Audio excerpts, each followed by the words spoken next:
Support WrestleTalk! Give us a subscribe. Fantasy booking WWE's Royal Rumble 2018 men's match. I'm Oli Davis. This is Luke Owen. Welcome to WrestleRamble. It's a fantasy booking warfare episode where both myself and Luke will pitch our storylines for this Royal Rumble match. Let's get on with mine.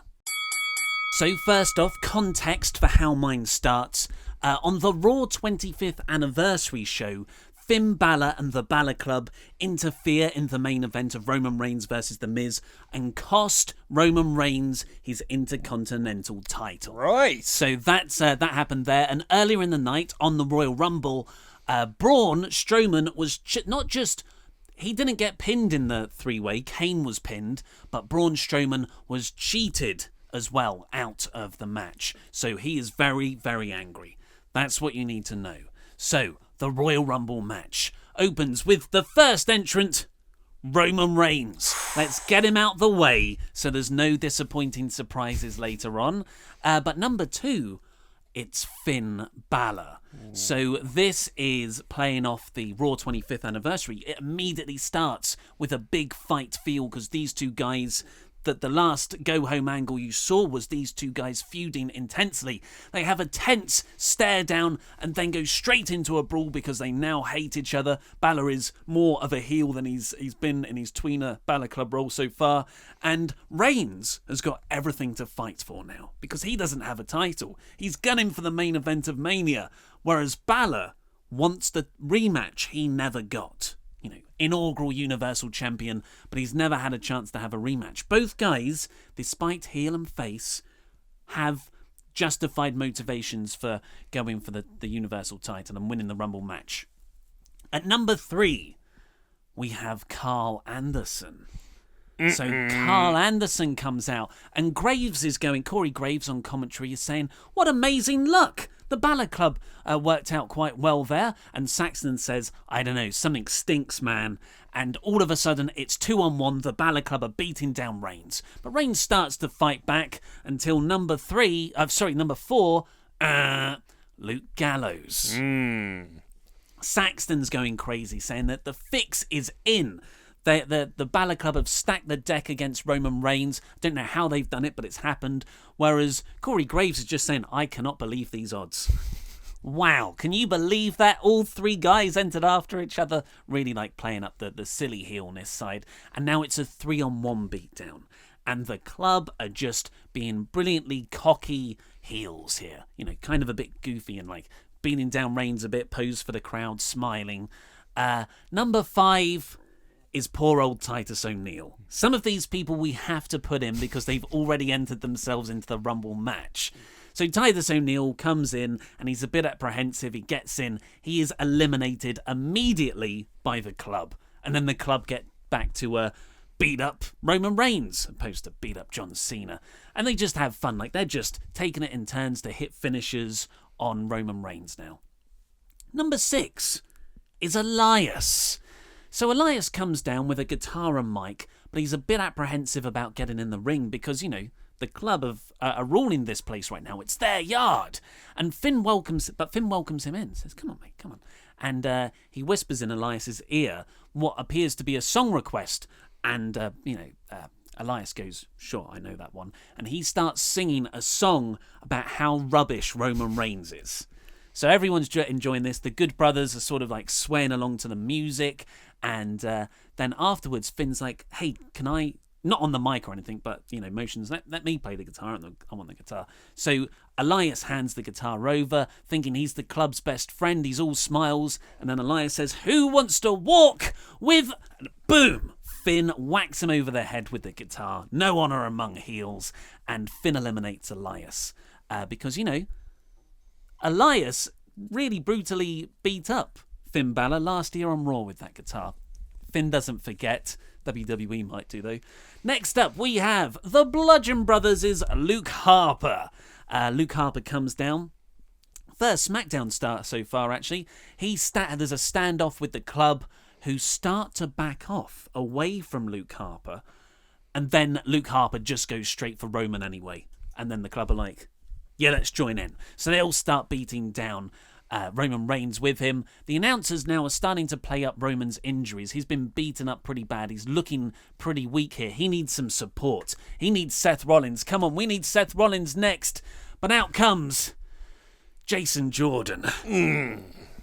So Jason Jordan runs out earnestly because he's there to help his Champions Club buddy. He thinks he's a member of the Shield, remember, and he starts to beat up the heels, and him and Roman actually start to stage a bit of a comeback. So it's a 2-on-4 heels and faces thing.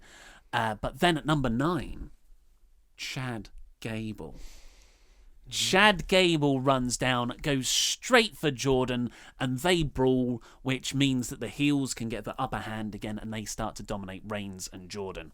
Number 10, obviously, Ty Dillinger. He comes out and he's getting good chance. He's at the top of the stage, but to get some huge heel heat, because not much else gets a reaction from this guy, Baron Corbin takes out Ty Dillinger and throws him off the stage, does some form of move through a table or something.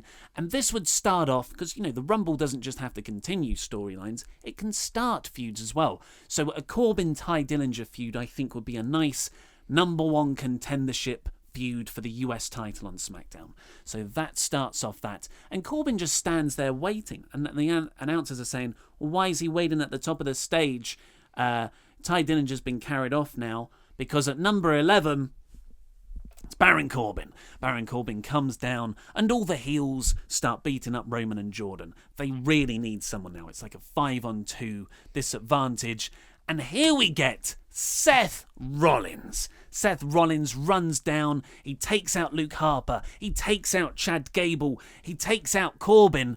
And then, as Roman Reigns and Jason Jordan stand to their feet alongside Seth Rollins, there is a 3-on-3 standoff, a stare down between the Balor Club and the Shield.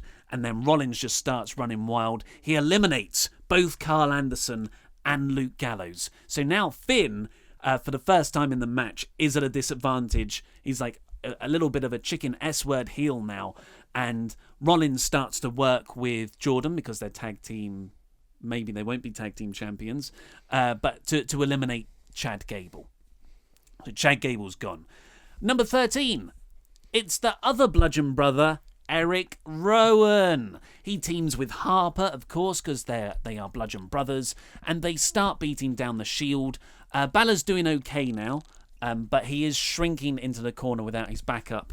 Reigns, because Balor hasn't actually had a lot of offense on him. Reigns, however, has been beaten the heckins out of, and he's tired and injured. So but he's not going to be carted off for an hour of the match this time. He's going to stay in the ring. Number 14, Woken Matt Hardy. Yes, and he turns the tide of the faces against the Bludgeon Brothers. So you've got not Rollins anymore. You've got Jordan, Reigns, and Woken Matt Hardy taking on the Bludgeon Brothers. But at number 15, I think you know what's coming. It's Bray Wyatt, Matt Hardy's current nemesis. Bray Wyatt goes straight for Matt Hardy. He's beating up Matt Hardy in the corner, and he turns round, and the Bludgeon Brothers are facing him. And Bray starts to back off. Like the Bludgeon Brothers, of course, because they're all former Wyatt family members. But then they all stand together and beat up Matt. So they're all beating up Matt now, and then they get up and turn around from the turnbuckle. It's another trio stare off with the original Wyatt family facing off, against Roman and Jordan, because Rollins was Rollins is still in there against Rollins, Reigns, and Jordan. Big stare down spot, just like those classic moments back when they carried Raw in those 6-man tags.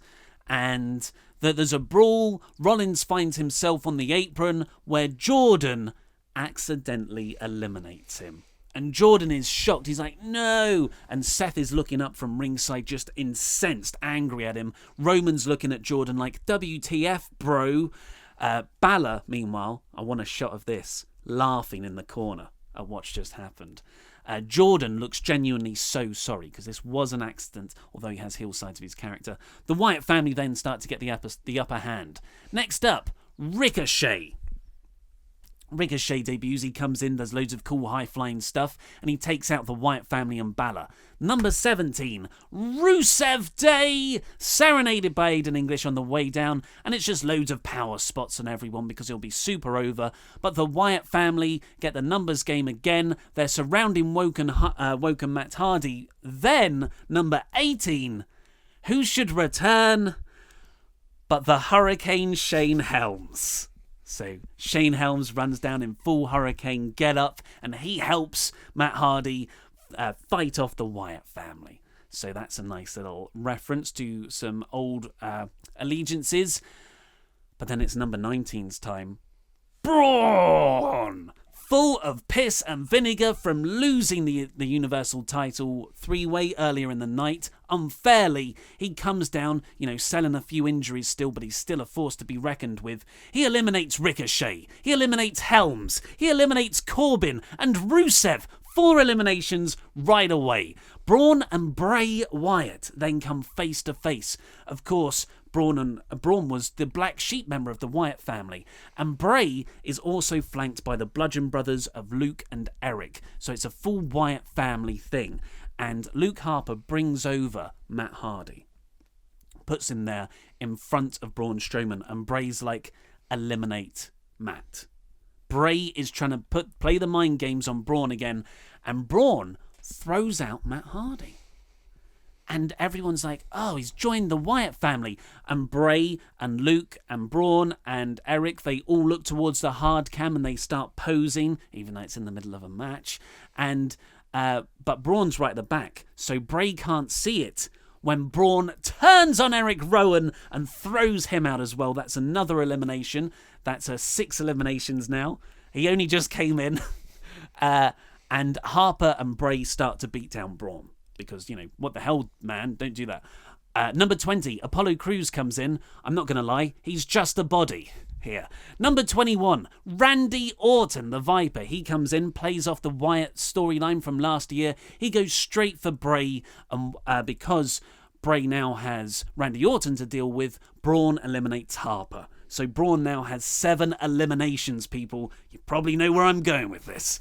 Number 22, Kofi Kingston comes down, ready for his usual incredible display of athleticism spot, but he comes down with the New Day, Xavier Woods and Big E, and they flank him down the entrance ramp, and they're almost psyching him up, because Kofi Kingston is entering the ring where Braun Strowman is on a rampage and standing tall, just staring right at him. Come on, because I'm going to eliminate you right away. Kofi gets in, he climbs the top turnbuckle, jumps onto Braun, Braun catches him, and he chucks him right out immediately. But Kofi lands on Big E and Xavier Woods. They all fall down, but Kofi's feet never touch the floor. So the New Day slowly get up, making sure Kofi's feet don't touch the floor, sort of holding him in between them. Braun looks around, sees Apollo Crews, picks up Apollo Crews, and throws him on them all. That eliminates Crews, meaning that's 8 eliminations, but Kofi somehow survives that as well. So Kofi's feet still haven't touched the floor. Number 23, it's John Cena. Cena walks down the ramp and he stops and he sees this pile of bodies and he sees Kofi and he says, hop on my back. So Kofi gets on John Cena's back and he helps Kofi back in. Kofi gets back in. Braun is not amused by this because he's very angry. He's looking at John very angrily. Kofi gets back in and Braun just throws him out the other side. Turns back, looks at John Cena and says, and he's screaming in there, "You're next, little man!" Next when you get in here. But Bray hits him from behind. Braun turns round like, what the hell? And it's a slow stare down with Bray. The commentators are now playing up that Bray Wyatt is without a family now to defend him. And Bray tries to use words to get out of it because he's very good at that. But Braun eliminates Bray. 10 eliminations. Number 24, EC3. Just running out of TNA. Apparently he was at the Performance Center last week. And EC3 comes in, goes straight for John Cena and starts really brutally beating him down. Now, the reason is for this is to set up a feud between EC3 and John Cena before Cena has to go on to the Undertaker feud in the month before Mania. So you've got about 2 months there to fill of Cena feud. And, Cena could lose and then go on to Undertaker, putting over EC3. It's the Samoa Joe. Samoa Joe was meant to have this spot, but EC3 would fit in there perfectly. Commentators putting him over as a champion from elsewhere. Number 25, Shinsuke Nakamura comes in. Nakamura has a tense stare down with Balor. Balor's, of course, still in the ring. And then they wrestle. That's all I've written. Number 26, Kevin Owens and Sami Zayn. They enter as a joint entry. They lost their handicap match against AJ Styles earlier in the night, and they've entered as one. They beat up the baby faces for a bit, including Strowman, because they very unfairly have 2 fresh men rather than 1. That's double the impact. And with their help, so they go after Orton, their SmackDown foe. With their help, EC3 eliminates Randy Orton. So although it's a 3-man thing, EC3 is the one to chuck him over the top rope. So not only is Carter beating up John Cena, he's just eliminated Randy Orton. He's a big-time star right off the bat. That's the way to build him up, is the intention. But Shane McMahon comes out, and he says, whoa, wait a second, this isn't right. Only 1 man can enter at any one time. One of you isn't allowed in there, Kevin Owens and Sami Zayn. And KO's screaming off mic, saying, that's not what Brian said. Now the refs escort Sami out, and this sort of starts a Zayn versus Orton feud as well later on the line and SmackDown. Now, next up is the 27th spot, which the commentators are playing up is the luckiest spot in the Rumble. More people have won from the number 27 than any other position in the history of the match. Out comes, who's it going to be? They're very well positioned. It's James Ellsworth. Returning James Ellsworth comes in. He has a brief stare down with Strowman. He puts up the 2 hands, but he hasn't got a fighting chance this time. Strowman chucks him out. 11 eliminations for Braun. Number 28, Lars Sullivan. The big block of a man from NXT. Now, he is a real challenge, unlike Ellsworth. He has a face-off with Strowman after the prologue of the Ellsworth bit. And first, each one takes it in turns to do moves on other people. So Lars would get a baby face and hit a move on them, and Strowman would get a heel and hit a move on them, and they sort of take it in turns for a bit. Then it breaks down into a brawl between them, and with the help of EC3 and Roman Reigns, Strowman eliminates Lars. So it took 3 people to eliminate Lars, but he has gone very quickly. But in all that, Strowman also tips over EC3. 13 eliminations. Strowman has now tied the record of most eliminations ever, which was Roman Reigns' with 13. He's 1 away from breaking the record. He looks unbeatable. But then, at number 29, is Triple H. After the Survivor Series face-off, it is Braun Strowman versus Triple H. There is unresolved business here. The people left in the ring now, for clarity of mind, are Braun, Nakamura, Cena, Balor, Owens, and Triple H. But everyone else is down. It's just Triple H facing off against Braun. But then Balor gets up, and he goes over to Triple H and 2-sweets him. And then Owens stands up and goes over to Triple H and 2-sweets Triple H and 2-sweets Balor. Saxton is screaming on commentary, this was the plan all along. Triple H is working with Balor. Triple H is working with Owens. He's got an NXT elite team. It's a cross-brand thing. And they all team up on Strowman, and they're winning the fight. Triple H pushes Strowman over the top rope, but in so doing, Braun grabs Kevin Owens and takes him over with him. Owens hits the ground first. Braun, despite being eliminated himself, has broken the record for the most Royal Rumble eliminations with 14 now. Almost half of the contestants of the Rumble, Braun has taken out. So although Braun lost there, he had a hell of a showing and almost won in defeat. Hopefully, that's the image you take away with. It's the 14 eliminations, 3 people taking him out, rather than the fact that he's gone. Triple H is looking down. He's distraught that Owens was taken out with in this elimination, because that wasn't the game, didn't factor that into his game plan. But then, taking advantage of the confusion, Finn Balor eliminates Triple H. Ooh. Chucks him right over. Triple H is furious. Balor's kind of like smiling but also a bit scared. Triple H gets back in the ring and chases Balor out. Balor's like hiding behind the referees, telling him to get away. Triple H says, "This is my company." But then Braun attacks Triple H. There's a huge melee outside. Owens gets involved too, trying to fight Braun Strowman on Triple H's behalf. The timer is counting down while all this is going on, but instead of a buzzer at number 0, it is a dong. There is a 5-second pause with the lights still up and everything for everyone to go crazy because they know what that means. And then the lights cut out. Expectation is building. You can hear the sound of the crowd being whipped into a frenzy. The lights come back on and half dead man, half badass Undertaker is standing behind John Cena. John Cena is of course looking up to the ramp, thinking that's where the next opponent's going to come out from. And then he turns round, Undertaker tombstone pile drives him and throws Cena out. So Cena's been eliminated by Undertaker. Undertaker turns round, looks at the WrestleMania sign. He turns back and he looks at Cena's carcass on the outside, does the throat cut motion and walks over the top rope, eliminating himself, picks up Cena and chokeslams him through the announcer's table and continues to do an old school like 80s brutal beatdown on Cena, setting up their WrestleMania match. So, now we have the final 4 of Roman Reigns, Jason Jordan, Shinsuke Nakamura and Finn Balor. Roman and Balor have been in there since 1 and 2, so they're still in there. This is all new people, so that's the aim. They all gang up on Balor immediately because they're faces and they want to beat up the heel, but he sort of chicken S-words his way out of it.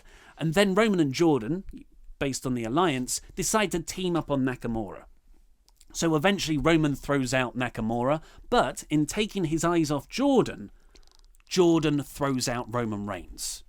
It just overcome, like it was just like an idea that popped into Jordan's head. Of course it makes sense. It's every man for himself. Jason Jordan is initially like, yes, I've made it down to the final 2. But then he looks down at Roman Reigns and his Shield brother, and he's suddenly confused with his own actions. Roman looks up. He's not angry. He's more like exhausted because he's been in there forever and betrayed. And Jason realizes what he's done. And he's just standing there with his head in his hands, confused. And Balor runs in from out of nowhere and throws him out. So Balor is the winner of the Royal Rumble. He entered at number 2. This can either go into Balor challenging Styles for a TLC rematch for Styles' title at WrestleMania. Of course, AJ's on SmackDown, Balor's on Raw. Or you can continue the Roman and Balor feud through the road to WrestleMania, where something happens where both men are added to the Universal title match against Brock. For a brief interlude between the fantasy bookings, we want to honour those people who have donated $10 or more a month to WrestleTalk on Patreon. If you go over and donate to us on Patreon, you can get exclusive podcasts, WrestleRamble or WrestleTalk news shoutouts, and personalised videos and so much more. And our current goal, which we're nearly halfway to, is getting upgraded internet in the studio, which means we can come to you live WrestleRambles, live pay-per-view reactions and the like. So if you can help us support WrestleTalk and get there, that would be great. But first up, from the $10 plus Patreon shoutouts, Smoke and a Pancake, Anna the Dutch, Big Ben Spires, Jonathan the Headmaster Headman, Alexander the Barrister Barrington, Seaborn by the Waters, Quiet Riot Wyatt Family. It's a hard one to say. Mr. No Nickname Needed, Blaine McCall. Blaine McCall is his real name. King of Trios Sebastian Hernandez III. Love of trios. The most decorated E-Fed champion of all time, Casper Centores. The Unbreakable Joe Cage. Gabriel the Mark Jones. Jamie Ring the Bell. The Guru, DS Guru. Killer Ibrahim Kashar. Wall-to-wall action, Dan Wallace. The Automan Garrett Lowe. The Fallen Angel, Christopher Dean. The Ram, Ramius. Brawling Brian Kreiser. Already in the ring, PJ Stall. I'm going to give another ring to Ramius, because that first one was rubbish. Catcher's Catch Can, Connor Simons. Ralph Greener's grass in the ring. The notorious one, Shane O'Krellin. The best commentator in the history of wrestling, Josh Matthews. Not that Josh Matthews. And Russell weathers the storm. So it's a slightly different setup for mine. The rules are that people who are challenging earlier in the night, who've had matches early in the night, aren't allowed inside the Rumble. They've had their match. Then you kind of sacrifice your spot in the Rumble for a championship opportunity, which I think is absolutely fair enough. So earlier on in the night, AJ Styles defeated Kevin Owens and Sami Zayn. Seth Rollins and Jason Jordan retained their titles, and American Beta won the SmackDown titles. And also, like, in sort of the weeks leading up, as a slight rewriting history, in the weeks leading up to this, there's been these vignettes of Rhino training Heath Slater using ECW legends on how to survive a Royal Rumble, because they're going to win this Royal Rumble. So it was nice little comedy segments. But in the triple threat match for the Universal Championship, Brock does retain, but the match is wild and out of control. It's an absolute just all-out brawl all over the arena, announcer tables breaking, all this and that and the other, and it gets so much out of control that Kurt Angle comes out and announces, per the orders of Stephanie McMahon, this match has to be stopped. We cannot, match is getting completely out of control. But they're monsters. They don't care. So they just continue beating each other up and destroying stuff. Kurt then has to start signalling out like security guards to come out. So the security guards come out and try and break them all up. In the melee, Kurt Angle gets chokeslammed by Kane. And so Kurt Angle's like rolling out. He's all injured and stuff. Security guards are holding back Braun. Brock hits the F5, and a referee, just terrified, counts the pinfall. The match is over, completely wild, completely out of control. Kurt Angle is carted to the back, and in a backstage segment, Jason Jordan convinces Kurt to let him into the Royal Rumble. And says like, hey Dad, it's my time. Kurt Angle, in the confusion, says, yeah, that's fine. So Jason Jordan is going to be in the Royal Rumble. So here we are, the Royal Rumble itself. Number 1, Elias. Elias comes down to the ring, he grabs a chair and sets it up and starts singing a song. He sings about Philadelphia and about how rubbish it is and all that, the sort of usual Elias stuff.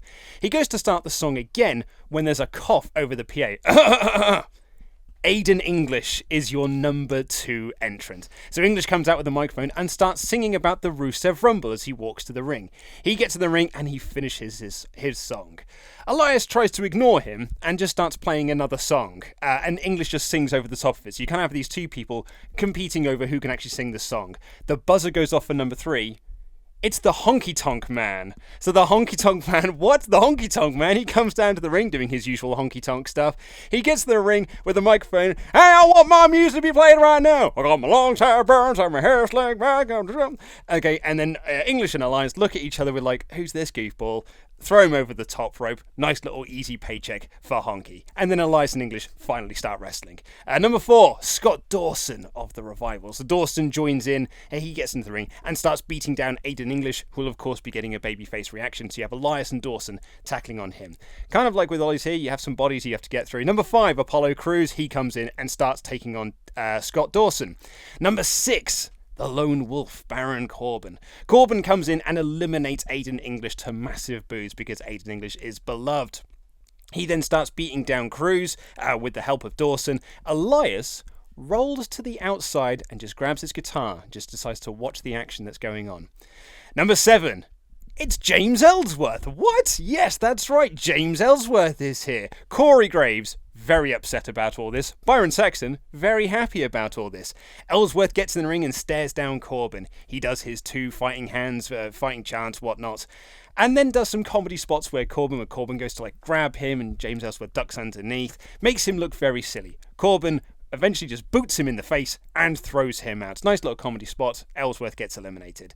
Number 8, Heath Slater. Heath Slater comes out and he's with Rhino, and Rhino's giving him a pep talk and he's yelling at him and he's like, you're going to win this, you're going to do really, really well. The commentators are putting over his extensive Rumble training. Slater psychs himself up. Rhino even slaps Slater, being like, now get in there and win this Rumble. He gets in and is immediately clotheslined by Corbin. 1 second, tying Santino's record. Crowd boos again. Corbin gloats. But at number 9, It's Shinsuke Nakamura. So Nakamura comes out to a big pop and immediately goes straight after Corbin. Michael Cole, in his robot commentary mode, talks about the lot of history between these two, because, they had that feud and that.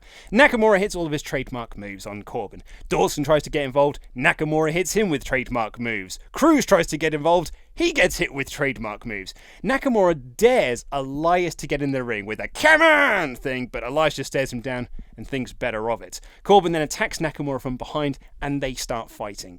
At number 10, of course, it's Ty Dillinger. So the commentators put over that Ty made his debut at the Royal Rumble last year in this exact same position. He jumps in and begins to battle with Scott Dawson, who has laid out Cruz. Dawson gets tossed out by Ty, who also dares Elias to get back in the ring. At number 11, what? A nostalgic return? It's Jake the Snake Roberts, finally paying off on the Resurrection of Jake the Snake documentary. This is what he's always wanted. I just want to return to the Royal Rumble, man. I just want my one last chance. So he comes down to the ring. Crowd is going crazy because it's Jake the Snake, right? So he walks to the ring slowly and purposefully with his awesome music playing. He doesn't get in the ring, though. Instead, he walks around it and just grabs Elias, and he throws him into the ring. He rolls in the ring himself. DDT eliminates Elias. Big pop from the crowd for Jake, but then that dastardly Baron Corbin throws Jake over the top rope for a quick elimination. Boo, that Baron Corbin. Nakamura then eliminates Corbin while he's gloating. You were surprised then I kept Corbin into that long and kind of, you've got to have him do something, I guess. We then get a three-way exchange between some baby faces, because we've got Apollo Crews, Ty Dillinger, and Nakamura. So they do their big things. Crowd goes wild for this great in-ring action. This is wrestling. This is what wrestling fans want. Boy, I sure hope no one comes to ruin all of this. Number 12, it's the modern-day Maharaja Jinder Mahal. So the Singh brothers come out and announce that the modern-day Maharaja is here. Jinder comes out to boos from the crowd because it's Philadelphia, no one really likes Jinder. And he gets in the ring and he stares down all three guys and he does his poses. And then they do everyone's favourite ping-pong spot where one of them punches, he stumbles over to another one who punches him, and he stumbles over to the next one. They do the big ping-pong spot, and then Ty and Cruz eliminate Jinder Mahal, and they high-five. But while they're celebrating, Nakamura just tips both of them over and eliminates them because it is every man for himself, and Nakamura is here to win this Royal Rumble. So Nakamura is alone in the ring. Who's in at number 13? It's John Cena. It's the 16-time world champion. And he walks down the ramp and he gets into the ring. And they let the crowd just absorb this because you've got John Cena and Shinsuke Nakamura in the ring. As a side note, I know we've already had this, but it's going to feel like a bigger deal because it's the Royal Rumble. They both stare at the WrestleMania sign and do the pointing thing, and then start to circle each other. But then the lights go out, and sirens start to sound, and helicopter sound starts to fill the arena. When the lights come back up, Sanity are in the ring. Eric Young, Killian Dane, and Wolf are in the ring, and Nikki Cross is on the outside. Dane and Wolf grab Nakamura and drag him into the corner and beat him up, while Eric Young targets John Cena. Nikki Cross is on the outside, laughing hysterically at all this, while Eric Young just completely beats down John Cena. And the commentators are losing their minds about all this, because Eric Young's not an entrant into this. They're just here to cause mayhem. Nikki Bella runs out from the back because her husband is being beaten up, and she goes straight to attack Nikki Cross. But Nikki Cross, not Bella, levels her and laughs in her face. Young then throws Cena over the top rope. Dane and Wolf hit a big move on Nakamura and leave him laying. Sanity then grabs Cena and drag him through the crowd out of the arena, and Nikki Cross grabs Nikki Bella by her hair and drags her out along with them. So they have essentially kidnapped Cena and Nikki Bella. They're the WWE power couple, as it were. T-shirt's just fallen down. Number 14, Nakamura's laying in the ring. It's only The Miz. So The Miz comes out as Nakamura is struggling to his feet. And then Miz starts to beat down Nakamura, even doing the yes kicks as almost like screw you wrestling fans, I'm The Miz sort of thing, showing why he's awesome and all that. At number 15, Bo Dallas? Oh man, it's Bo Dallas. So Bo Dallas joins in and he also beats down Nakamura. At number 16, Fandango. So he comes down, and he gets a nice little crowd pop for them. The Fashion Police are here to even up the odds, and Fandango takes on Bo Dallas while Miz continues to beat down Nakamura. Number 17, we've got bodies to fill, Titus O'Neil. I've literally written here, Titus comes out, does brief power spots, it's nothing special. But number 18, here we are. It's Bray Wyatt. It's the Eater of Worlds, Bray Wyatt. While Miz and Nakamura continue their little spat in the corner, Bray hits Sister Abigail's all round. He hits one on Bo. He hits one on Fandango. He hits one on Titus. Miz tries to get involved. He eats a Sister Abigail. Nakamura is the last man up. Boom! Eats a Sister Abigail. And so there's Bray Wyatt standing tall, laughing maniacally. He throws Titus out. He throws Fandango out. He stands in the ring waiting for the next person. Of course, at number 19, it's Woken Matt Hardy. So Woken Matt Hardy comes out next and he gets into the ring to a chorus of delete chants. He's doing all that laugh. They're laughing, they're doing all their sort of stuff. They're having this face-to-face laugh. And they both are shouting at each other about the Great War and about how it's about to start culminating and we're going to be reaching the climax of this Great War. And in the background of them shouting, you can see Bo Dallas getting up. The Miz is trying to hold him back. He's like, you don't want to get involved in this. But Bo Dallas is like, no, I can't. And he's just staring at Bray, and he just keeps staring. And he walks up and stares at Bray as if he's like hypnotized by all this stuff that Bray Wyatt is shouting about.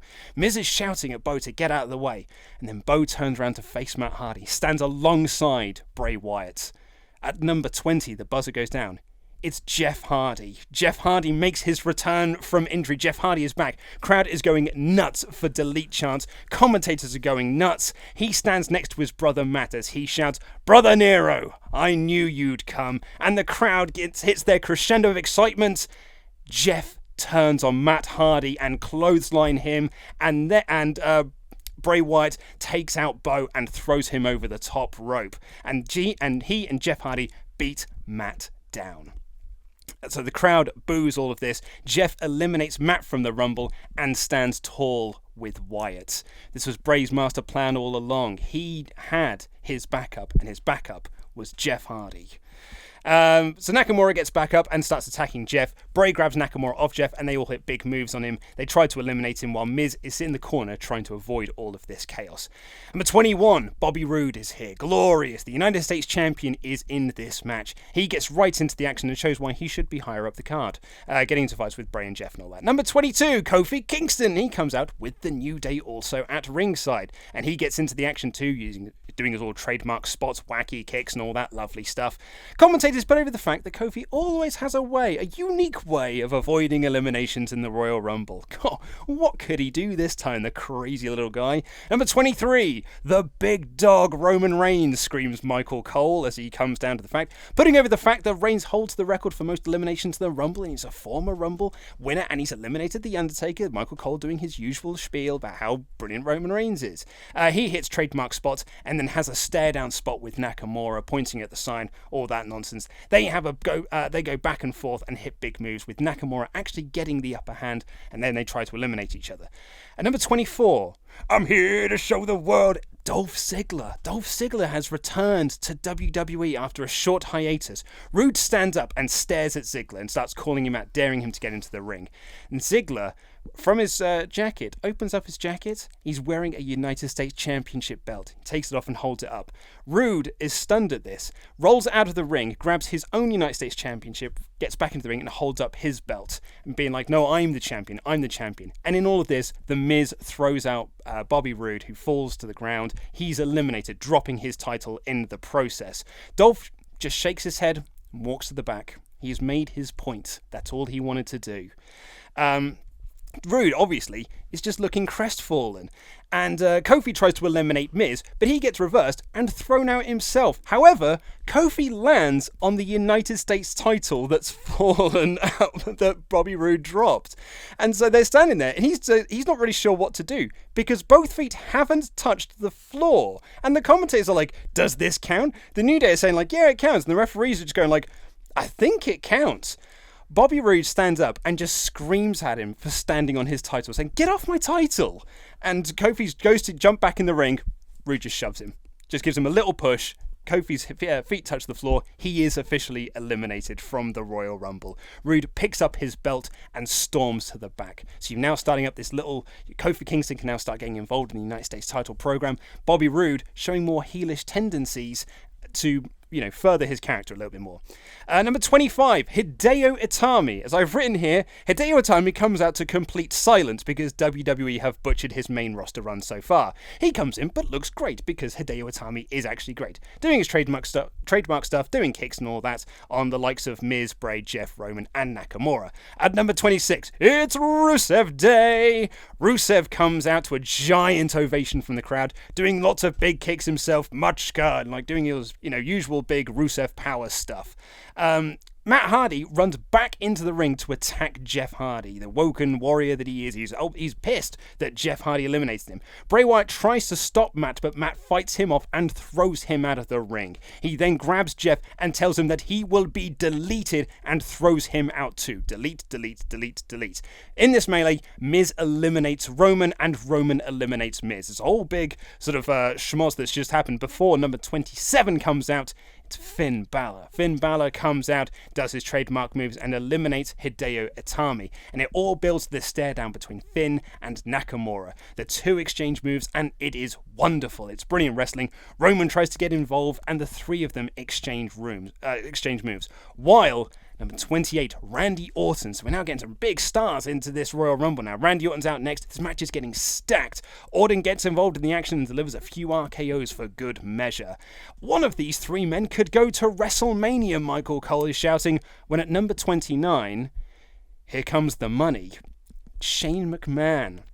Shane McMahon has entered himself into the Royal Rumble. What an abuse of power, Corey Graves screams from the commentary. Randy looks very confused by all this, and as Shane is walking to the ring, Daniel Bryan comes out to ask, what the hell is going on? You can't enter yourself in the Royal Rumble. And Shane's like, I've got this. I'm entering myself into the Royal Rumble. And so Shane gets in there, and in all this confusion, Nakamura behind eliminates Randy Orton. And Shane tells Bryan that he's getting in the ring, leave him alone. Shane gets in and throws some of his trademark horrible punches on Balor, Nakamura, and Roman.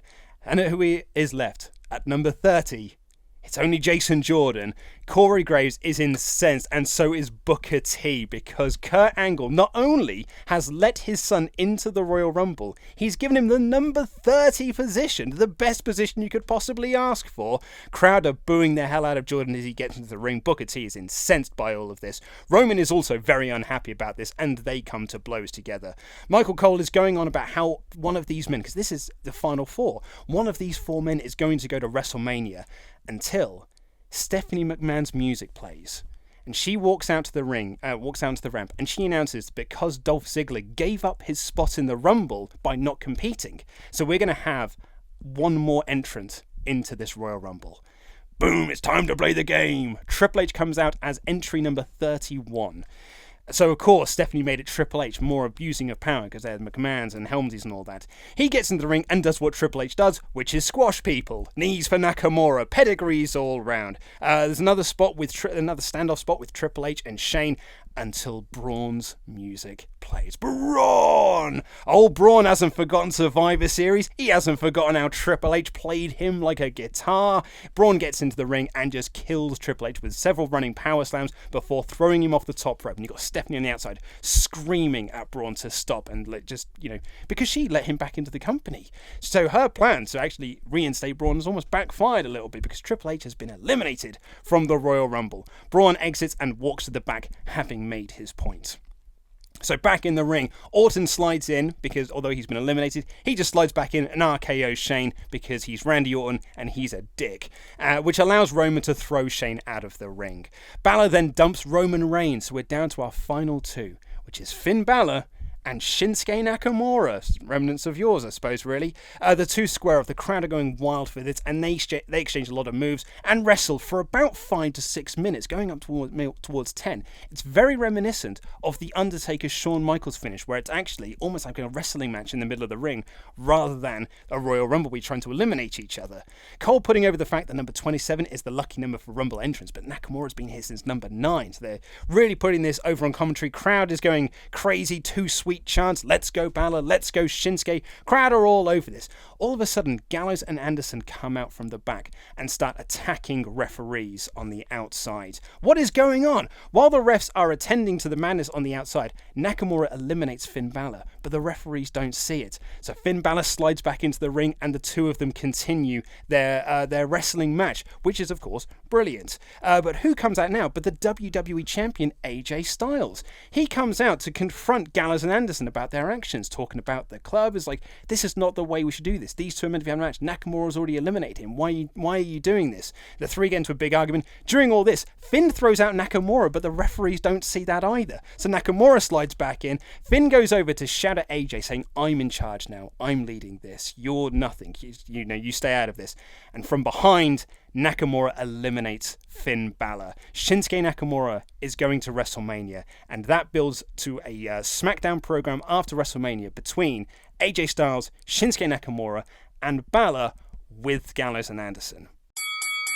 So who booked it better? Who won Fantasy Booking Warfare? Click the I above our heads to vote for either myself or Luke. We will, if you want to hear some behind the scenes stuff of how we got into it and what we think of each other's fantasy booking pitches, go over to your chosen podcast provider and download the podcast version of this episode, because the intro and outro are exclusive to the podcast and we talk a bit more about the process that went into our probably awful and rubbish booking. But in the meantime, click the videos that have just appeared below us to catch up with the latest WrestleRamble or WrestleTalk news. Support this channel on Patreon and subscribe to WrestleTalk. This has been Luke Owen, I've been Ollie Davis, and that was Rumbling.